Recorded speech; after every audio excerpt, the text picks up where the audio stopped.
সবকিছু আপনাকে বলে দেবো। ওকে ওকে ওকে, থ্যাংক ইউ সো মাচ।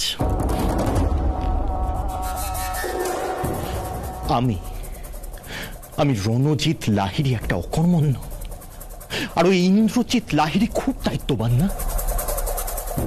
এবার সবাই দেখবে ইন্দ্রজিৎ লাহিড়ীর দায়িত্বজ্ঞানহীনতার নমুনা। মিতু, আলুর দমটা থেকে যা সুন্দর স্মেল বেরোচ্ছে না, আমার তো এখনই জিভে জল এসে যাচ্ছে। দেখি একদম এখন এসবে কেউ লোভ দেবে না, এটা স্পেশালি দাদা ভাইয়ের জন্য। হ্যাঁ, তোরা দাঁড়িয়ে দাঁড়িয়ে শুধু গল্পই করে যা। মেয়েটা একা একা রান্না করছে, একটু হেল্প করবি না? মিতু বল তো কি কি করতে হবে, আমি তোকে হেল্প করছি, বল। মুনি দাঁড়াও না, কিচ্ছু করতে হবে না, তুমি দেখোই না, আমি একাই সবটা সামলে নেব। আমি বলেছি না, ইন্দ্রবাবুর জন্য আমি নিজের হাতে লুচি বানাবো আজকে। একদম। দেখো দেখো সুমি, মেয়েটা বরকে লুচি খাওয়াবে বলে এখন থেকে কি এক্সাইটেড। হ্যাঁ, সে তো বটেই, তবে একটা কথা বলতেই হয়, ইন্দ্রর মন কতটা গলবে সেটা বলতে পারবো না, কিন্তু ইন্দ্রর মন গলানোর জন্য মিতুলের এই ডেডিকেশন, বাহ, জবাব নেই। একদম। এবার শুধু দাদা ভাইয়ের আসার পালা। তারপরে দেখবে মিতুল, তোমার হাতে লুচি আর আলুর দমকে দাদা ভাই একেবারে মেল্ট হয়ে গেছে। টাটকা ভাজা লুচির গন্ধ। মামু, হ্যাঁ, লুচি আর আলুর দম। দেখি আমি না সকাল সকাল এটা ট্রাই করে। কি হলো? এটা দাদা ভাইয়ের জন্য। এমন আধিক্যতা করছে লুচি ভাজতে গিয়ে যেন লুচি নয়, এটা কোনো ইটালিয়ান কন্টিনেন্টাল পাস্তা বা পিৎজা। দেখেছেন দেখেছেন দেখেছেন? হ্যাঁ, কিরকম আধিক্যতা দেখেছেন? হ্যাঁ দেখলাম তো। আচ্ছা বাই দ্য ওয়ে পলাশ, হ্যাঁ, তুমি এখন নিউ ইয়র্ক স্পেশাল ডায়েটে আছো না? হ্যাঁ ওই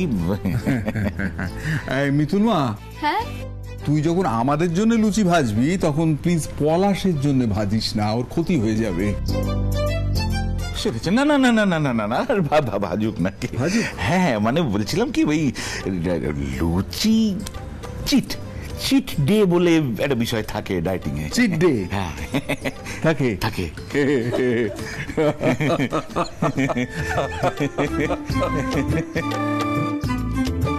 ডায়েটিং করছি বলে লুচি খাবো না, তা কি হয়? সবার কথা শুনে লুচি তো বানাচ্ছি, কিন্তু ওনার আবার পছন্দ হবে তো? কি দিদি ভাই, কি ভাবছিস? ইন্দ্রের পছন্দ হবে কি না? হ্যাঁ, আরে বাবা, তুই পায়েস খাইয়ে ইন্দ্রের বাবার মন জয় করে নিয়েছিস, আর ইন্দ্র তো কোন ছাড়। কি খোকা, তাই তো? সত্যি তোমরা পারো বটে। মেয়েটা রান্না করছে, ওকে করতে দাও, শুধু শুধু বকবক করে মাথা লাগাচ্ছ কেন? আচ্ছা সবই তো হচ্ছে, কিন্তু যার জন্য এত আয়োজন সেই বর বাবাজি কোথায়? ওই তো ইন্দ্র এসে গেছে। ইন্দ্র, আয় আয় আয় আয়। আসুন। এই তো দাদা ভাই। আয় আয় আয়, বস বস বস।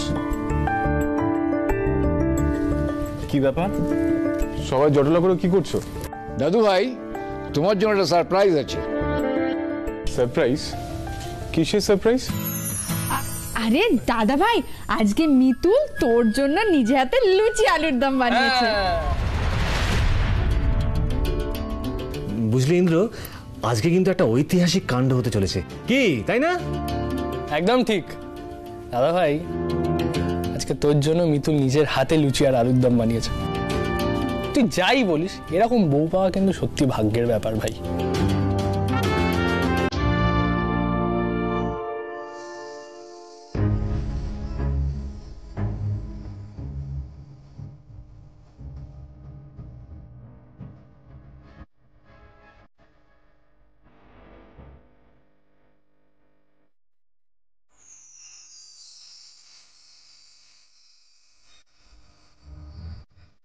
ইন্দ্র তা, আরে মিতুলা তো কষ্ট করে রান্না করেছে, একটু মুখে দিয়ে দেখ না।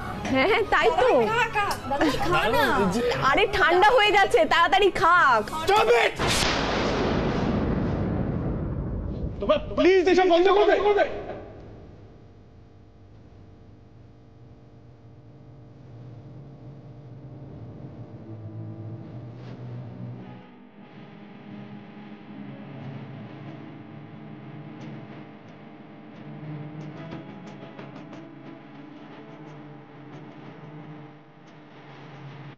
ইন্দ্র, তুই এইভাবে না খেয়ে উঠে পড়লি কেন? কারণ আমি খাবো না তাই। খাবি না মানে? মেয়েটা এত শখ করে তোর জন্য রান্না করলো আর তুই বলছিস খাবি না? পিসিমণি, আমি কি একবারও বলেছিলাম আমার জন্য রান্না করতে? তাহলে আগ বাড়িয়ে রান্না করতে গেলেন কেন? কি ইন্দ্র, এটা কি ব্যবহার? হ্যাঁ, মেয়েটা তোর জন্য রান্না করেছে বলে তুই ওর সঙ্গে এরকম একটা ব্যবহার করবি? No no no, this is not done. ছি দাদু ভাই, দিনকে দিন তোমার ব্যবহার খারাপের দিকে যাচ্ছে কেন? ওর তো কোনো দোষ নেই। দোষ আছে।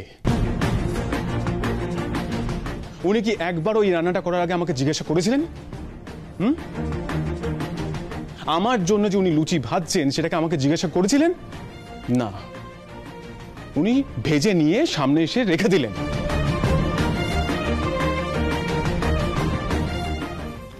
মিতুল, আপনি এসব করে কি প্রমাণ করতে চাইছেন বলুন? আমি কিছু প্রমাণ করতে চাইনি, বিশ্বাস করুন। আমি তো শুধু ভেবেছিলাম আপনার ভালো লাগবে। ও, আপনি ভাবলেন, মানে আপনার ভাবনার অনুযায়ী আমাকে চলতে হবে। আমার পছন্দের কোনো দাম নেই। আপনার যেটা ভালো লাগলো সেটা আপনি করে আমার টেবিলের সামনে রাখলেন। দেখেছেন তো, বারবার আমি সবাইকে বলেছিলাম যে এই মেয়েটাকে নিয়ে এত আধিক্যতা না করতে। তো আমি শিল্পী মানুষের কথা তো কারোর কানে গেলই না, কেউ পাত্তাই দিলে না তোমরা। এখন দেখুন দেখুন, আমার ভাগ্নে ইন্দ্র পর্যন্ত এই মেয়েটার ওপর রেগে গেছে। ছি ছি ছি ছি ছি। দাদা ভাই, তুই মিতুলের ওপর রাগ করিস না রে। মিতুলের কোনো দোষ ছিল না, আমরাই ওকে জোর করেছিলাম। হ্যাঁ, উনি তো বাচ্চা। তোরা বললি আর উনি সেটা মেনেও নিলেন। শুনুন মিতুল, অন্যের কথায় নাচানা বন্ধ করুন, নিজের বুদ্ধিতে চলুন। আর মিতুল, আপনার আমার সাথে কি সম্পর্ক সেটা তো আপনার কাছে পরিষ্কার, তাই সেটাতে ফোকাস করুন।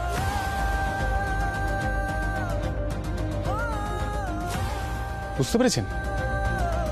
সবার কথায় নাচলে আপনার ভালো হবে না। নিজের বুদ্ধিটা খাটান, তাহলে দেখবেন আপনার সাথে আমার কোনো প্রবলেম হচ্ছে না।